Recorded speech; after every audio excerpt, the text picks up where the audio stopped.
Insurance isn't one size fits all. That's why customers have enjoyed Progressive's Name Your Price tool for years now. With the Name Your Price tool, you tell them what you want to pay, and they'll show you options that fit your budget. So whether you're picking out your first policy or just looking for something that works better for you and your family, they make it easy to see your options.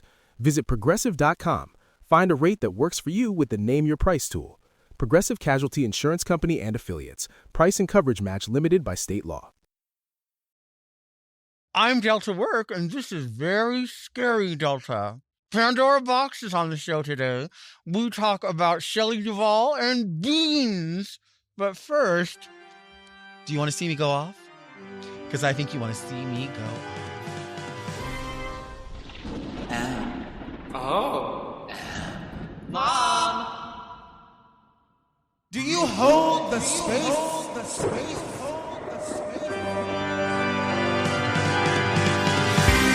Are you very scary like me? Ghoulish, gory? Ooh, are you on the edge like me? Turned on by a corpse? Bargains fall across the strip mall. The lunch hour is close at hand. Karens crawl in search of managerial blood, and goblin monsters terrorize this 99-cent neighborhood.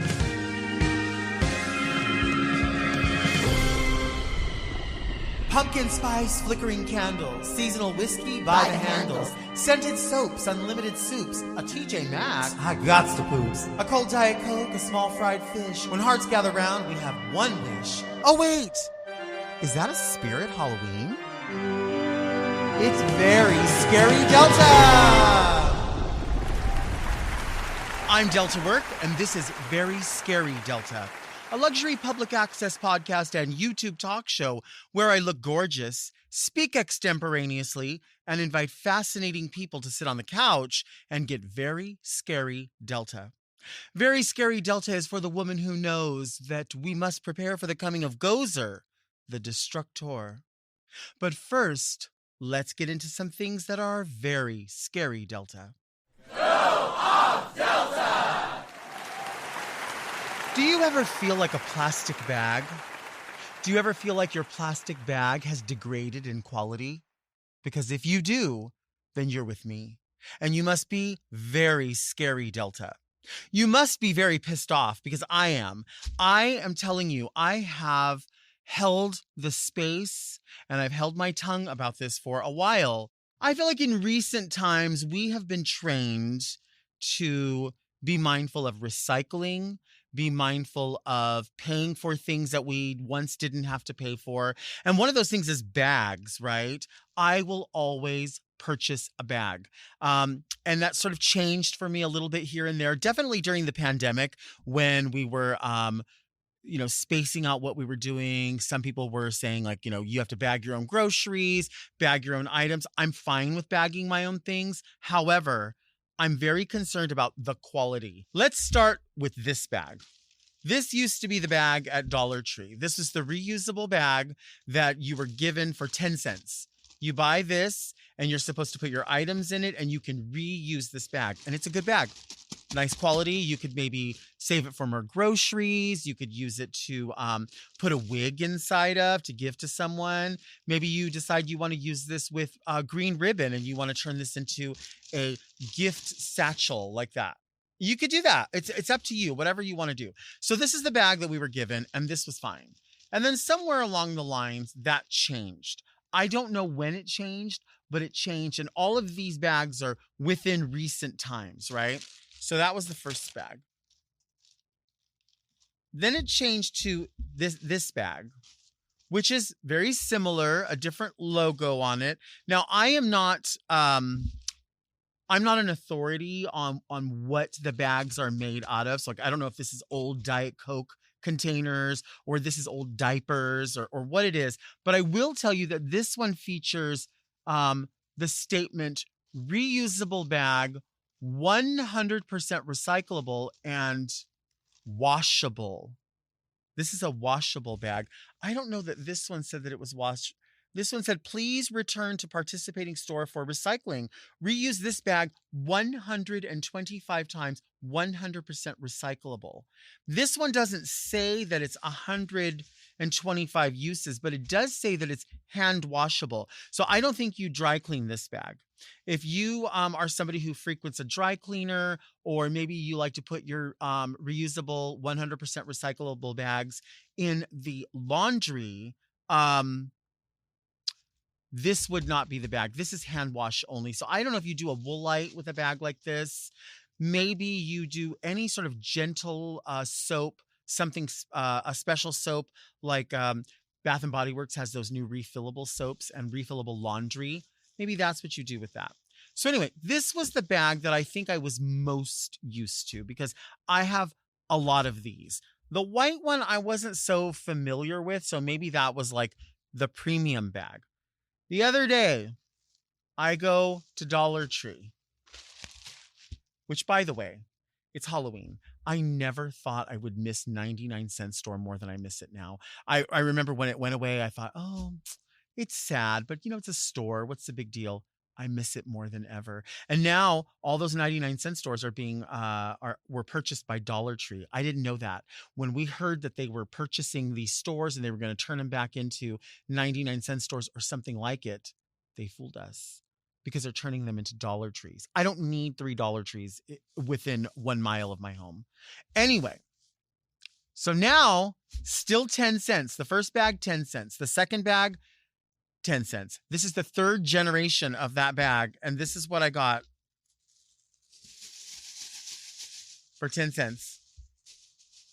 Trick or treat, smell my feet. Give me something good to eat. If you don't, I don't care. I'll pull down your underwear. That's the bag. That's 10 cents. Now let's see what this features as its advertisement. Shop online. Please return to a local store for recycling. This bag is gray due to the recycled content. This bag contains at least 30% recycled material. So this bag is 30% recycled material. This bag is 100% recyclable material.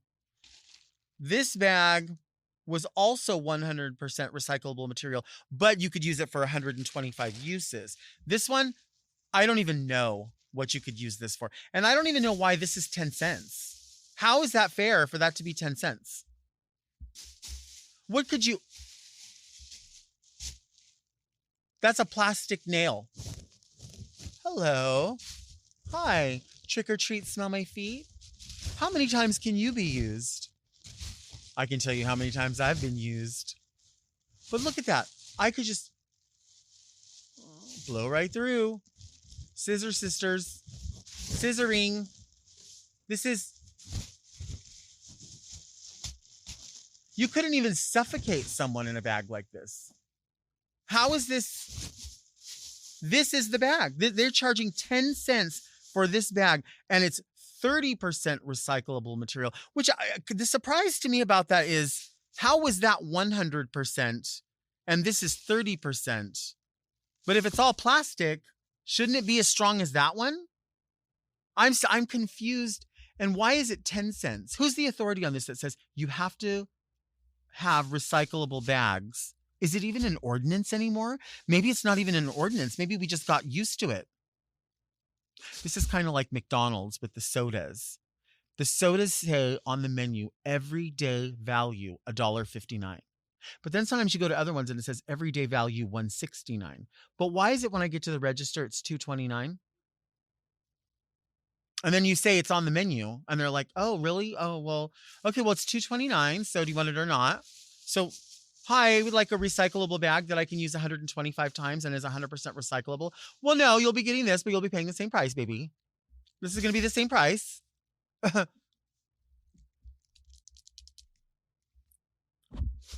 Same price for this. It was this. I was willing to handle this. But then you want to put this in my face?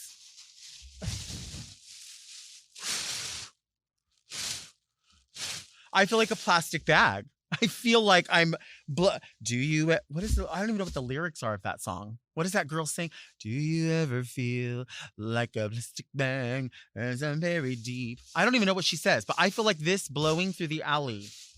And they are so serious when you go in. Did you need any bags? Yes, I want everything that I'm buying in a bag. Everything that I'm buying. And then they're like, oh, okay. So then they put everything in the bag and they're like, oh, did you want this item in the bag too? No. That one I was going to put right here. I was going to put that one right here. And I was just going to carry that home. And then I wanted you to put the car battery on top of the Wonder Bread. And then I was just going to go home with this bag right here for 10 cents. I'm fine. No, I'm fine. No, please. No, please. By all means, let me bag it. This is not food for less. You know what I'm saying? I mean, it is Dollar Tree, $1.25 tree. And I never argued about that when people were like, ooh, I can't believe they're saying it's a Dollar Tree when it's really $1.25. I have always understood that. What I don't understand is this. Why is that fine? And they're like, oh, there's a difference? Oh, I don't know. So yeah, it's crazy. Yeah, it's crazy. It's crazy to do this. Because listen, you go to another state maybe, and like, not even another state, you go to the gas station and you buy something and they'll just throw it in a little black bag like this. You go to downtown LA and you buy lip liners and a little clutch purse or whatever. They'll throw it in a little bag like that. They're not charging you 10 cents. I just want to know, like, is it really a city ordinance, a county ordinance? Is it just Dollar Tree is doing it because they want to say we're still offering you a deal or whatever? Guess what? How about this? How about instead of charging 10 cents for this lousy bag, you open up the bathrooms at Dollar Tree and put one of those 25-cent things on it. Then you'll be making your money because people want to use the bathroom when they're at Dollar Tree. And you used to have lovely bathrooms. Now they're all blocked off and you look down that hallway and you're like, wow, when they put this building together, they had lovely bathrooms and a water fountain. And of course, we're not drinking out of the water fountain. And I get it, coronavirus, all of it. If you need to make your money, listen, I might even go so far as to say that I understand Aldi's reasoning. Like, what is Aldi? Why is Aldi? But I understand now that they're like, people steal our carts. We have to do something about it. But I'm not stealing this bag. I want to buy your bags. If I need 6 bags, I need 6 bags. That's 60 cents. But what am I going to do with this? And they knew better than to write on here how many times you could reuse this. Because you can't reuse this any other times. This is falling apart just existing. This bag is just shredding as it lives.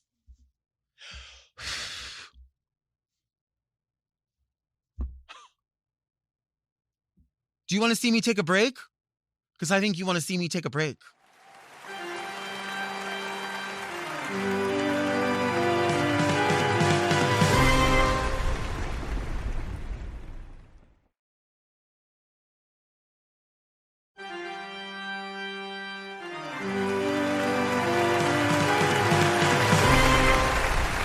Today's guest isn't like the other girls. She's different.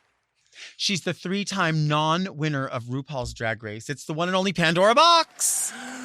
Hello. I'm so excited to be here. And I love that you use my intro that I like to say that, like, because I think 3-time non-winner sounds better than 3-time loser. Well, some people say, well, I was the runner-up. And I like to say, no, you were the first loser.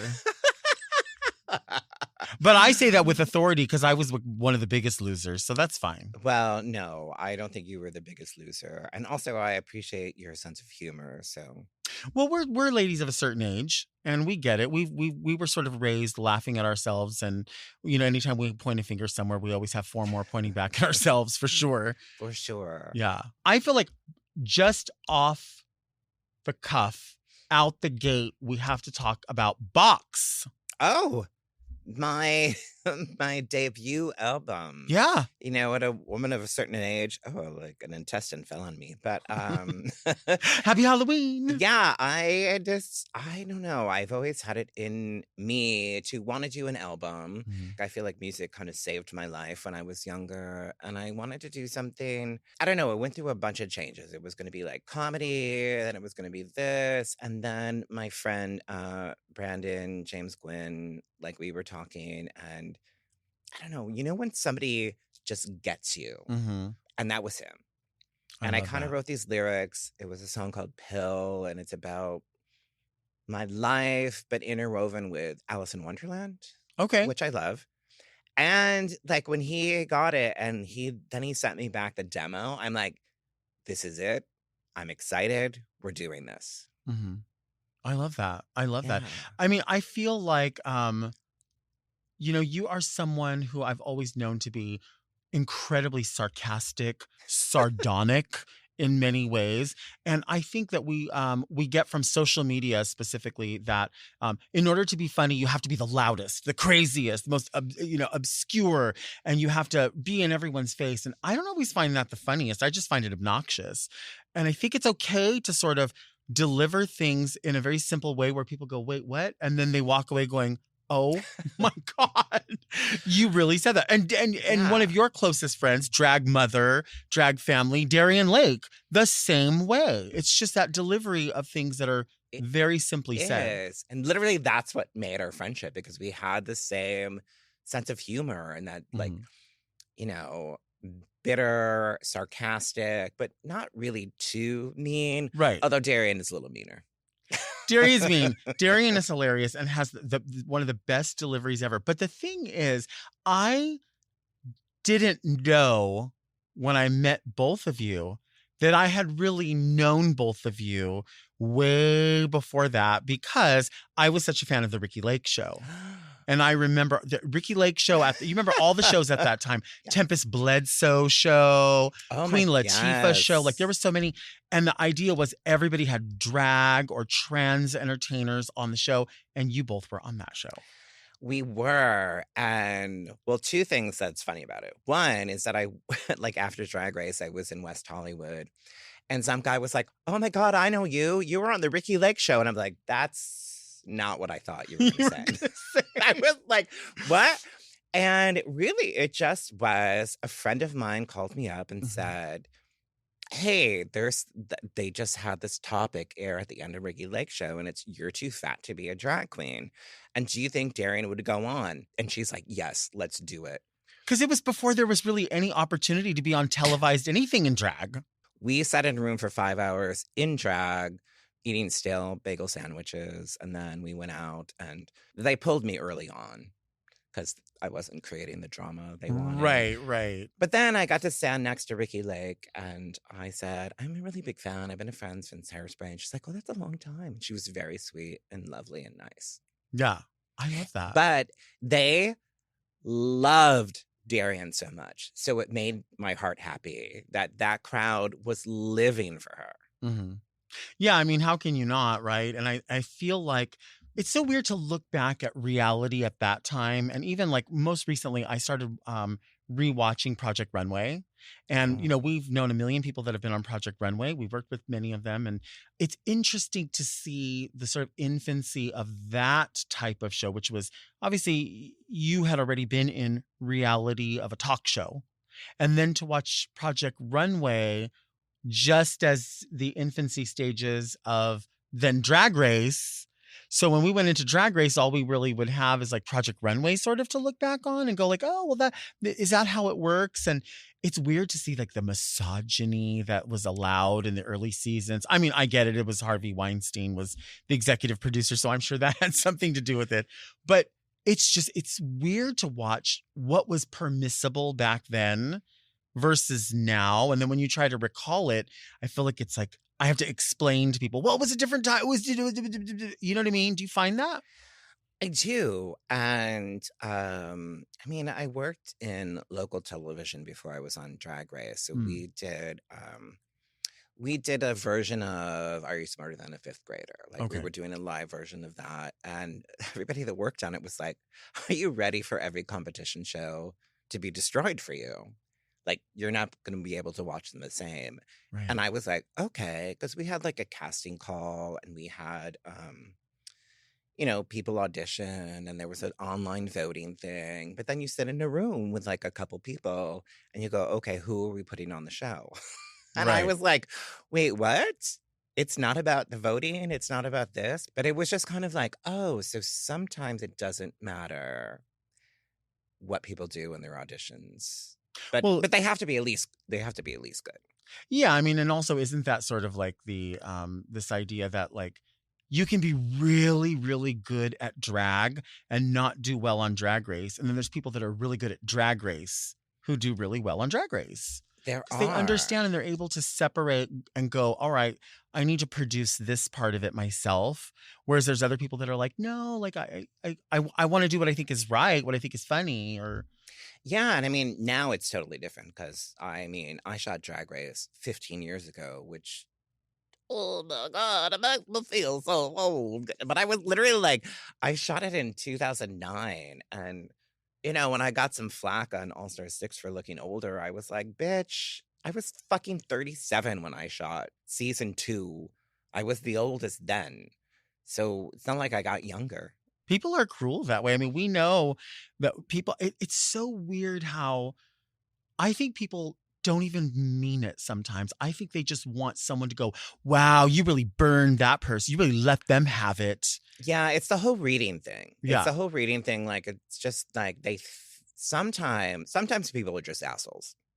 That happens. True. But sometimes they think they're reading, but I'm like, you're not reading if you're really cruel about it. And if you don't have any sense of comedy and there's a finesse to reading people. Mm-hmm.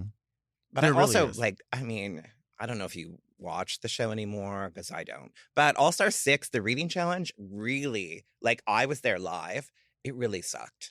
Really? Like, really was like, I don't even think I remember. There were so many, like, I was like, good God. And we had already been standing there for like 8 hours or whatever. When I walked up, I was like, holy shit.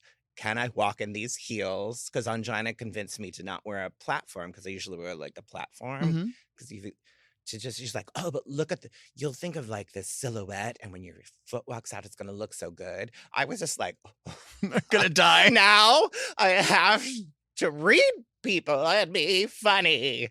And yeah, and I think it made it in the show because I kind of watched it. Didn't really. I mean, I knew what happened, so I was like, fine. Did you utilize, or do people utilize writers as much as everyone thinks that they do? I did, because I actually didn't know a lot of the queens in the show. Well, that makes it hard. Yeah, and that's where it kind of comes in as like being nasty to somebody, because if you don't know someone or you haven't had a prior conversation or it's not a thing. I think there was a good portion of the cast I hadn't even met yet. Okay. So it was like Akira.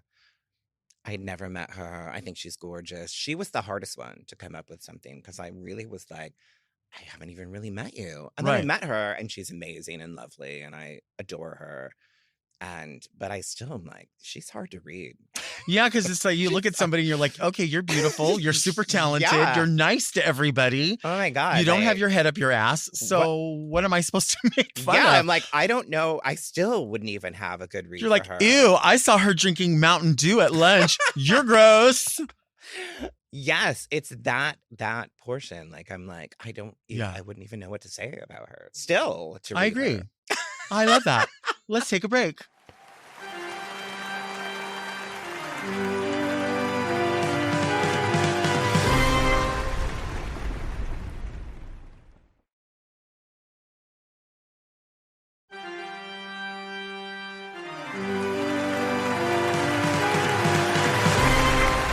We are back with Pandora Boxx. Before the break, we were talking about crediting people. And I feel like this is really the time when I have to give you credit for really laying sort of the groundwork for this show, because many years ago in Palm Springs, you suggested 2 shows to me that I would have. One was going to be called The Shoes of Delta Work. And we were, because Pandora will attest to this. I have all these like my ladies numbers that I do, like this old lady, that old lady, this funny lady, that whatever. And they all have gross shoes. They all have matching flats, right? Or matching nuggets. They're character shoes. There's like peach sparkle flats. And so you were like, you need to just have a tabletop book or something or a show. And then you said, you know what? Because we used to go we used to work at Toucans. We worked forever at Toucans. And we would sit on this bar stool before you would go on. I would sit on the bar stool. And Pandora said, one day you should have a show just called Sittin' and Bitchin'. You really should have a show called Sittin' and Bitchin'. And who would have known when we first started doing Very That, which was obviously just its own thing. And then when this started developing, I remember going, didn't Pandora lay this groundwork maybe 20 years ago in Palm Springs? And she said, girl, one day you're going to do a show called Sittin' and Bitchin'. I did. I mean, the shoes, I remember making videos of like, it's Delta shoes, Delta shoes. They're so ugly. Let me video. They were really this ugly. Bitch. But they were in character and perfect. And I love that you are very attentive to detail when you're doing a character or anything. And so down to ugly fucking shoes. But yeah, because here's the thing, sometimes you're backstage and it can be fun and everything, but I would just listen to some of your rants. It was always about like fast food or like the tab wasn't pressed on the right thing or I watched your Diet Coke taste test and you knew exactly where that came from. And it's kind of like that. Wouldn't it be nice if I knew about vegetables more? I mean, but your attention to detail, even in the stories you told, because I was like, who the fuck cares when you first bitched about it? But then you would go into so much detail that I literally was like, yeah, I mean, we've all been there where you're really pissed off in the moment.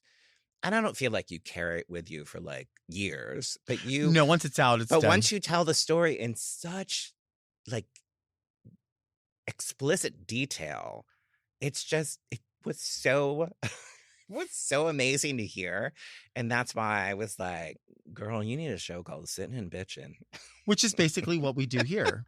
And so in the spirit of giving credit, Pandora Boxx is the person who really planted the seed. Way many years ago in the middle of the desert. Am I like the Simpsons, like predicting the future? Yeah, basically. It's horror season, it's Halloween, it's spooky season, it's when people start to sort of wrap up all of their summer stuff and put it away. And you decided to come today dressed as Wendy Torrance, and it reminds me of the Overlook and you're sort of going into that time as well, because the Overlook summer was over. We're in the middle of summer being over. Yeah. But also it's a sad time for us because we both held this actress in such high regard. I've loved Shelley Duvall. I love her in Time Bandits. I've loved her as an actress because she was kind of quirky and weird. And had different looks, but like did modeling things too. It was very she was so beautiful in an unconventional way. I guess is the way to say it. Like not typical. And she did a lot of good and fairy tale theater. Hello, I'm Shelley Duvall. Hello, I'm Shelley Duvall. Hello, I'm Shelley Duvall. There's that mix on YouTube, which is great. And I hope people remember her fondly because I think she was a great actress, dramatic and comedic. Well, I mean, when it happened, it's so interesting because usually when someone passes or when someone's birthday is, people will pop up with the most recognizable picture. But as soon as it happened, I noticed that while every one of us loved her for everything, everyone remembered something different. So Raja was like, oh my gosh, olive oil. My olive oil is gone. And Raja has always loved olive oil. No one could have played olive oil better than her. Yeah, no one. Yeah. And then I remember thinking, oh my gosh, fairy tale theater was so important to me as a kid because it was such an escape. And then when I saw your picture, I was like, oh my gosh, you've always been the number one Wendy Torrance, because it's not just that you look like that and you put it together and it's sublime, but it really matters to you. Some people, it doesn't matter to them. They just do it. Yeah, it did. And the whole reason I put it together is I worked at Redline in downtown and they were doing a Shining themed Halloween. And they're like, can you come and be Wendy? And I was like, all right, but I have to do it as close as I can get. Mm-hmm. And they put her in really fucking ugly outfits in that show, in that movie. Like they were terrible. And I was like, oh my God, that's why she was crying half the time. Because her fucking hideous outfits. And there's this this guy on Instagram, Death by Toys, and he makes all these little toys, and he made Wendy's cigarette. Oh, it's the best because cigarette. She's smoking, and there's like this extended ash on it that's so long that you're like, how did it not fall off? Yeah. He made that into a toy and put it in like a little plastic thing wow. that you can buy, and loved it. And so I was like, well, I have to really put this, and I was like, God, it has to be kind of this one. This is a little shorter. I put it on today. I hadn't worn it in a while. I was like, oh, this is a little short. Well, you can wear that. That's the Leg Avenue. If you like, what is it like? What is it? What they'll say like, if you like Ariel, you'll love Lagoon Lass. So this is like, if you like Wendy Torrance, you'll love Wendy Lomita. Because they don't really make corduroy romper dresses things. Uh-huh. But I feel like if I'm going to do it, I have to get it really close. Mm-hmm. If I can't do it exact. The Shining is my personal favorite horror film because I am truly terrified every time I watch it. And even though I know what's about to happen, the number one thing for me is that imagery of the blood and running from the blood because you know you're not going to outrun it, no matter how fast of a runner you are. And then the idea of hiding in that kitchen, like the where the pans are, the furry scene, which that's just before don't know we knew what about the furries. fuck is happening sometimes. Like old lady in the bathtub. Come on. And the twins. Vans came out with a horror line sneakers, and they had the twins on oh my gosh. Sneakers. I got them. Of course you did. I had to get them. We have an area rug that we put out at Halloween that is the carpet from the hotel. I tried to get these curtains because they were on Amazon, and they were the carpet but on curtains, but I feel like you need like a full gown or something, or a cocktail dress made of that. That would be so sickening. Yeah, it's a great movie, and I know that she went through a lot, but in later years she did say that she admired Stanley Kubrick and everything, but I think her doing some of those scenes, like it was like 100 something, like it was like a record of how many times she had to shoot a certain scene of her crying. Mm-hmm. So, yeah, of course she's going to have an emotional breakdown. You have to just keep crying like that. But that movie would not be anything without her. Like Jack Nicholson, amazing. But you need a balance. And she was she was us in that movie. Like, what the fuck are you doing? Well, and this simply, like you talk about like the ugly clothes, like you connect to the character, and it just is a testament to the quality of the acting that you are so pulled in, and maybe that wardrobe really did sort of provide that background for the simplicity of background for how strong the acting was going to be. Is it one of your, do you love it, but what's one of your favorite horror movies in addition to? Nightmare on Elm Street. Yeah. Yeah, when I was a kid, I was obsessed with Nightmare on Elm Street, and all I wanted to be was in a Nightmare on Elm Street movie and survive one movie so I could be in a sequel. And now, would you like the phone that has the tongue hanging out? Do you have that? I think you need don't have it. I don't know. That's gross. I don't really need that. You don't? In my life, no. You might want to have it. It's so cute. See, I think Freddie is... I love Freddie because I feel like Freddie's just shady. He's so shady. He is. And as the series goes on, they added more comedy to it, which people are like... He's so fucked up. But I think that the comedy thing, it makes it more fucked up. Because it's just like, oh, he's just making jokes and also killing you. Right. But he's like, oh, poor you. You're so gross. Robert Englund is amazing. Yeah. The remake was shit. But yeah, and then I did a thing with Tuesday Night who played Kristen. She played Kirsten in the fourth movie when Patricia Arquette didn't do it. So I did this project with her, and it hasn't come out yet, but it was like I was trying not to fangirl because I was like, that's Tuesday Night. Yeah. She's the Nightmare on Elm Street 4. She sang the theme song. Like, I'm just like, oh my God. So hopefully it comes out sometime. That would be sickening. That would be sickening. But sometimes you do things and then you never hear about it again. Well, I mean, and there are things that you do that we haven't heard for a long time. Like fart noises with your hands. I'd like to hear that. I think the people would like to hear that. Wait, how do you know about? Okay. Yes, I guess like when people like us when they're doing like talent shows on like Drag Race or anything, I'm like, what is my talent? I'm like, I can fart with my hands. I'm a little sweaty though, but no. I hear it. No, I hear it. Those are silent but deadlies. Ooh, that's good. Do you ever just, what do you do if you fart for real? I'm just imagining this clip being replayed. Here's Pandora's only talent. Pandora farts for real. Pandora farts for real. Everybody farts. Your drink of choice is a Rose Kennedy. It is, and not everybody knows the name of it.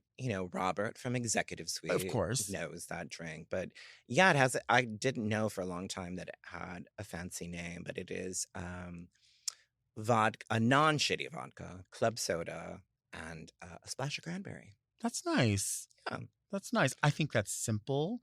It's clean. And when I say splash, like a splash, right? And you can get that probably anywhere. Everyone's going to have those ingredients. It's not yeah, really you difficult. just have to. You have to clarify splash, and when you say Rose Kennedy, people are like, which is fine. Or I just drink a vodka soda, clean, easy. What's a drink that you're not going to have that maybe other people love to have? Are you would you ever do tequila? Yeah, no, I love a margarita. Okay. I will tell you that when I was younger, I used to drink an Alabama Slammer. Oh, I've had, yeah. And that is like, God, I was a bartender for like 10 years too. So and when I started bartending, I realized why I got so terrible hangovers because it's like whiskey, slow gin, orange juice. Like it's just so much and there's so much sugar in it. It tastes really good, but whew. You also, I don't think, prepare for that because I've always known you to just be a person who eats like cheese and crackers. Like you don't really, you're not eating a meal usually. You're having like little, so you're going to get fucked up. I do eat meals. No, you don't. Now, yeah, I do. Now, I do. as in when? A week ago? No, I do. Also, I do have to eat. Like, I have to eat a certain amount. Otherwise, I get hangry. And Ian, my husband, is always like, you're getting hangry. We got to get you something to eat. So I do have to eat.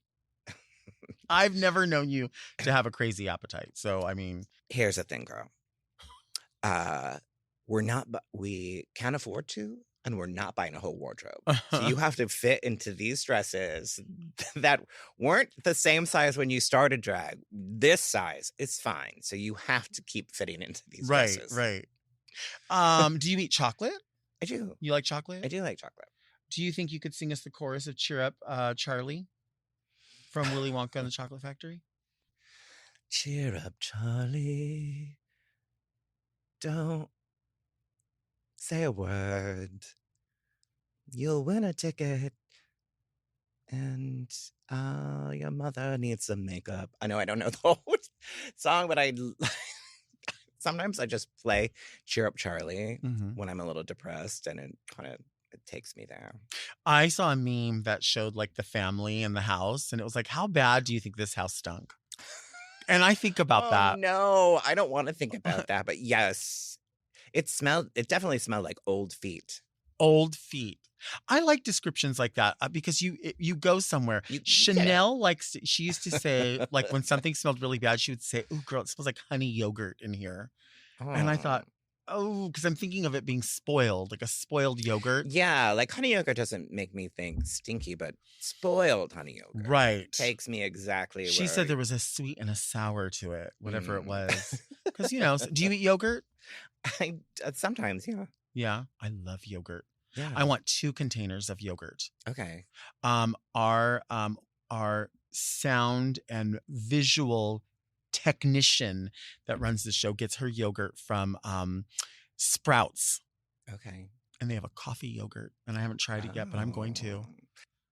She's a lesbian. Oh, a lesbian. That explains it. And I always trust lesbians. Sorry, I tell everybody, everyone knows this. I trust lesbians. Well, I used to have a lesbian posse when I was in Rochester who were like... A lesbian what? Posse. Oh, posse. Not pussy. Posse. It's different. But I was like the godmother of the beans, because that's what I called them, my beans, lesbians. And there was one time that this guy, I don't know, I just had really terrible relationships before I met Ian. And this guy who was a bar back there was kind of like dating me and dating this other girl and like fucking us all over.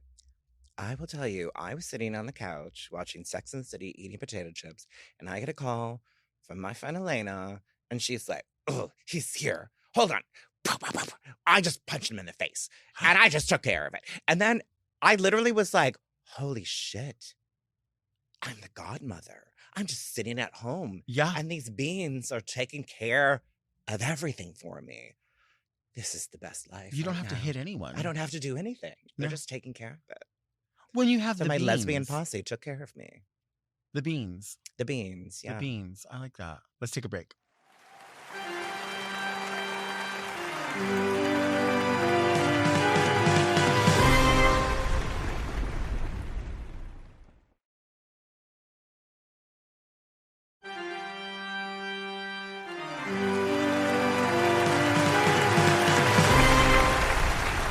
We are back with Pandora Boxx. This is the part of the show called Read Me Delta. People will send in letters with questions. They have concerns, or sometimes they need advice. And if that's you, you can send your letter to readmedelta@gmail.com. Read Me Delta! Wait, I'm sorry.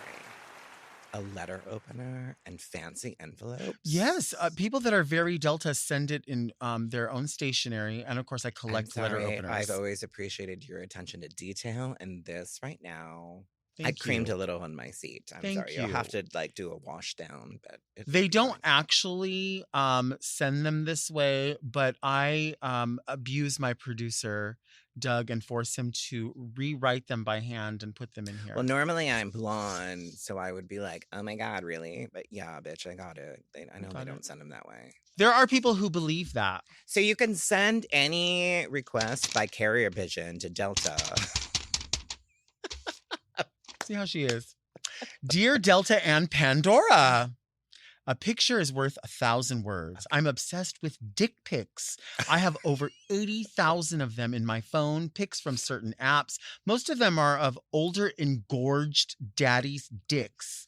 I masturbate to some of them, but many of them are just there, and I don't ever look at them again. What do I do? Do I have a collector's temperament? Is it OCD? Perhaps I'm addicted to the dopamine rush. Does it indicate that technology has a hold over me? Am I engaging in some sort of ritual and worship of the male genitalia?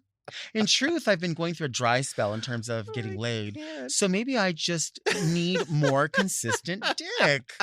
However, in the past, when I was getting punished and pounded out daily by strong, solid, reliable daddy dick, I was still collecting pics. There's just something about dick, something that mesmerizes me. Should I stop this habit? Am I a pig? Do others have this compulsion? I appreciate your thoughts and advice. With all my love, very devoted.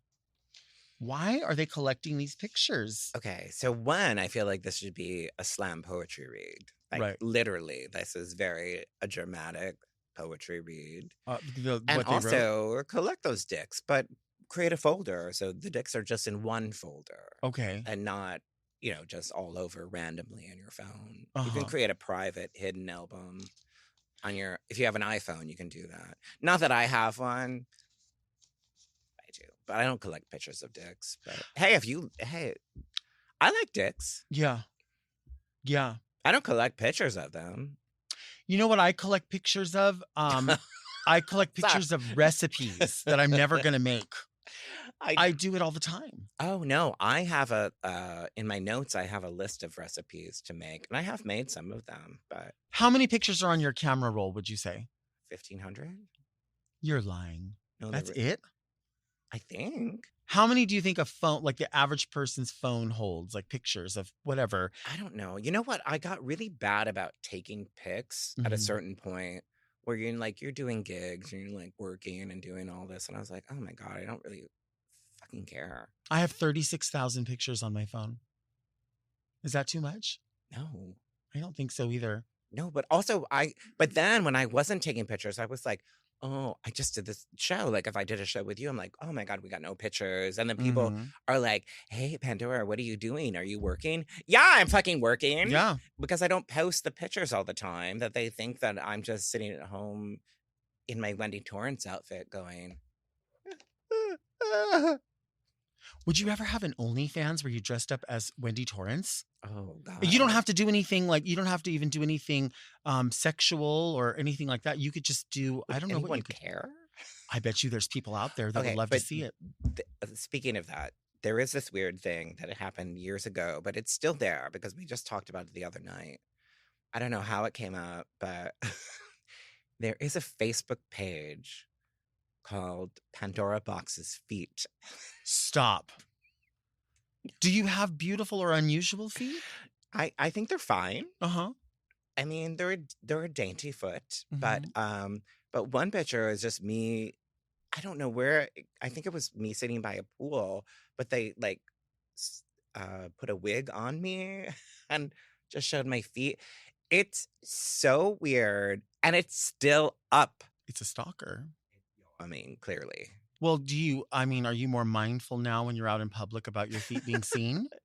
Yes, I want to cover them. And no, I don't. I think you should flirt with it. I think you should wear certain shoes People pay a lot of money for they do. pictures, so. And I don't know what it is. I don't have a problem with it. I don't think it's gross or weird or unusual. I just wonder why feet? Why is it not elbows? Why is it not shoulders? Like, why is it so many people are an ankle, in the Victorian ages, like a comely ankle was, all the rage. At rage. All right. So what we're saying here is collect your pictures. You don't even have to question it. Honestly, I don't think you need an answer. You want the pictures. I say as long as you have the room in your camera roll, go for it. I was like, how many pictures of my feet are there out there? It's not like I take pictures, but people like your feet. There's a Facebook page. Dear Delta and sexy guest, do you have a childhood or early adult friend who strongly impacted your art? Le Femme Forever, Carrie. I will say that in my last year of high school, there was a teacher who came and was very excited about drama, very excited about theater, and created drama, really hyped up the drama club and created a really great theater program. And so I feel like, yeah, he definitely inspired me. Did you do a lot in drama in school? I did. I was in several plays. Would you be in a play again? I would. Actually, I wrote a play called The Lipstick Massacre, where it was, the basic premise is Daphne von Hassenpfeffer is the top local commercial actress in her town, and people start dying around her, and she's the number one suspect. Okay. So I played Daphne. Kasha played my mother, which was funny because we're almost the same age, but that's why I wanted it to be that. And the audience voted on who was the killer in the end, very like Clue in the theaters. And it was great. But to travel, I was very decadent about how many people in it. And if you really wanted to travel with the show, you have to keep the cast under. So I started doing rewrites to kind of condense it. And then the pandemic happened, and I realized my job would be traveling barred if we never get a job again. So I kind of stopped. But I would love to go back and kind of finish those rewrites of that. That's fun. I like that. I'm thinking of people in my childhood. My mom used to volunteer at this thrift store when we were living in Escondido, California. and it was called NCIC Thrift Store, North County Interfaith Council. NCIC, I think that's what it was. And they would just like unload trucks, and they would price items and put them out. And there was this lady that was part of that, and her name was Jeannie. And she drove this long Cadillac. And it was old. And I remember she would smoke a joint in there. She was an old lady. She would smoke a joint, but she would wear these hats. And she was very, very, just people would say she was like off her rocker, but she wasn't. She was just kind of a free spirit. And I remember she would like be like, items would come in, and she had this accent. I don't know where the accent came from, but she would always go, "Oh, this is a good bottle. It's a good bottle." Or she would pick up a book. "This is a good book. This is a good piece." But she was sort of eccentric in a way. But I remember her just sort of like marching to the beat of her own drum. She always smelled really good. Everything she wore was thrifted, but she pieced everything together in such a way that it just seemed rich. And it seemed like she always surrounded herself, even though she didn't have a lot of money and she lived in a really small apartment. Everything that she presented it like it was just so luxurious. And I feel like that is luxury, is not how expensive something is, but how much you love it and you appreciate it. And I think I carried that with me. Even now, you know, you and Ian were one of my first friends that ever had their own house. And I remember when that happened. I remember like it was a big conversation for amongst all of our group of friends, because people were like, wow, like that it's achievable. Like it takes a while and it's achievable. You know, your family and friends, people have to pull resources, but it was achievable. And so when I talk about like us not wanting to party all the time and kind of wanting to be home, when you have that, it's like that sort of becomes your focus a little bit, because you're like, I really like being at home. I really enjoy it. Yeah. And Ian kind of pushed me to get a place here, because it's definitely, we had a house in Rochester and our mortgage was $700 a month, which, you know, sounds crazy, but we had like a 3-story all hardwood floor house, which was gorgeous. But here, he kind of pushed me, and we got in at the right time. Yeah. It was kind of affordable. His parents kind of helped us out. If you can, it's a good investment, because you have to realize, too, how much you're paying in rent. If you can manage to own a place, then you're paying it into what you own instead of spending like $2,000 or $3,000. But, you know, and if you can't, and if you're not able to, don't worry, because in a month, everything's going to be gone. And we're all going to be dead. And it's okay. Yeah. Do you remember when we modeled for The Gap together? I do. I think that came up recently on like my phone sends me memories, and we were in those flip-flop dresses. Do you remember that I bitched? Well, we modeled more than once, because we did the flip-flop dresses for Old Navy, but we did a thing with at the Gap wearing those scarves and dresses. We did 2 of them. And do you remember when we came in to try on the outfits, and my outfit was so like, yours was perfect, but I literally was like, and the guy that did them, he was not very nice to me when I said, oh no, I wanted something changed, because I was like, this is just a big box. Like, and then he did fix it, because it was just like, I don't even have any shape in this thing. But we stood in the window, and it was really, you know why it was fun? Because you were there. Well, and because you were there, we had a good time. Yeah. If you're going to do something that's kind of weird and offbeat, and you're going to be there for like hours, you got to have somebody you can cut up with and have a good time. It was fun. And did you know that at the same time we were doing that, Raja and Tammy Brown were doing it in San Francisco in a window, because Pride was the same weekend. I didn't know that till after. Then I saw the pictures. I was like, oh, we're doing the same thing. I would do it again. I would do it, yeah. Especially when they made the changes to the outfit they had. Well, he heard box and he was like, boxy. Here's the thing. Like, I never try to be bitchy about anything. But if I'm not comfortable in something that they're giving me, and I can say, hey, I mean, it's flip-flops hot glued to each other. So you can pull this off and give me like, just take like 2 flip-flops off each side. Just give me like some kind of hip. Just in the middle. Something. Let's see, the rainbow colors. Because I think yours like came in and gave you a shape, and mine was just like, Well, they made mine out of a fence, probably, and they just wrapped it around me. They just threw shoes at it, and they were like, "Here you go." Just some chicken wire. Yeah. So if you're out there and you're listening and you want us to model a dress made of shoes, we're available. Yes. We are older gals, but we're not fuddy-duddies. We're not going to, well, I'm not going to drink all your liquor. If it's a dress out of dildos, we'll do that too. Oh, yeah. Yeah. And we'll be there for the fitting. It's going to be a long fitting, but we'll be there. We'll stay for that. A long, hard fitting. Yeah. I think it'll be fine. Thank you for being here. Oh, thank you for having me. This is so fun. I'm so excited. Thank you for dressing up as Wendy Torrance, my favorite. You're welcome. I love it. I know. I had trepidation, but I was like, it's fine. Oh, God. Well, people will shred us, and that's fine. They're going to rip us apart. I am trying. The biggest thing I'm trying to do at this woman of a certain age is to not give a fuck what anyone thinks. And I'm partially there. It's hard because when we say people go, I give no fucks. It's because we give a lot of fucks. We do care. We don't like making people feel bad about themselves, but we also don't want to stand for people making us feel bad for just some weird observation that they don't like about whatever. Yeah. I mean, like, I think that our goal is to make people laugh and have a good time. And when people don't, then we take it to heart. Yeah, I think that's true. I think that's because we take what we do seriously, but not ourselves. You know what I mean? Yeah. I've had a couple of people say to me recently that I'm very hard on they're like, you're very hard on yourself. Mm-hmm. And so that's something I'm compartmentalizing and going to talk about in therapy. That I'm like, you know who's harder on us? Really Darian Lake. Well, she's harder on us. That kind. I mean, she's a gun.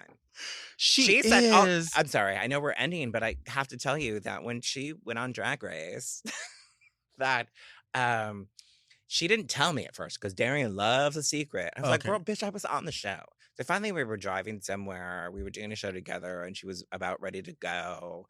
And she's like, yeah, well, I am on. I'm like, girl, you could have fucking told me before. And I said to her, because I know her, I said, hey, you're going to want to say a lot of things and you shouldn't say them. Like, bite your tongue when you're feeling like you should say something. Because I knew how she would be around the rest of the queens and she would get really annoyed. And then after the show was done, we saw each other and she's like, oh, thank you for that advice because I really took it to heart and it really helped me. And then I watched the show and I was like, bitch, you didn't even listen to me. Like, what? She just was going off.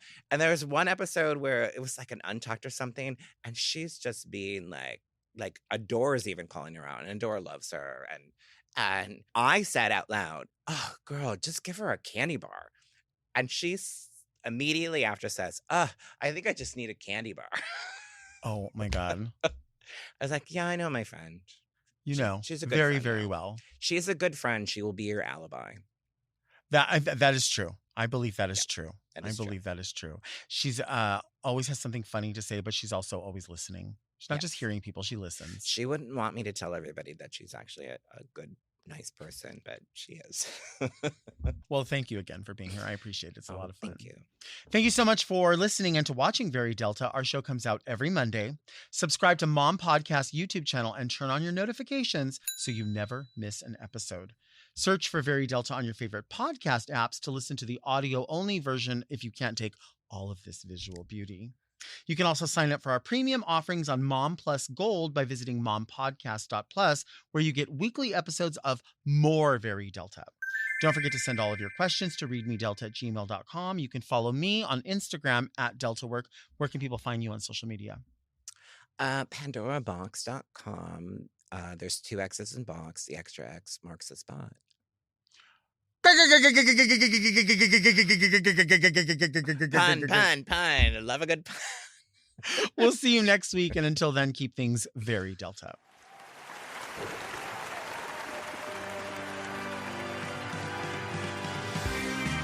Very Delta is produced by Moguls of Media, a.k.a. Mom. Hosted by Delta Work. Produced and edited by Doug Robertson.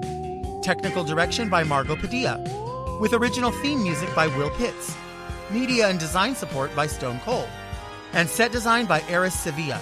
Executive produced by Alaska, Willem, Big Dipper, Camille Stennis, and Joe Cilio. Recorded at Forever Dog Productions. Shelley Duvall and Beans. Mom! To listen to Very Delta ad-free, 1 day early, and to get access to more Very Delta and all of Mom Podcast's premium content, check out Mom Plus Gold at mompodcast.plus.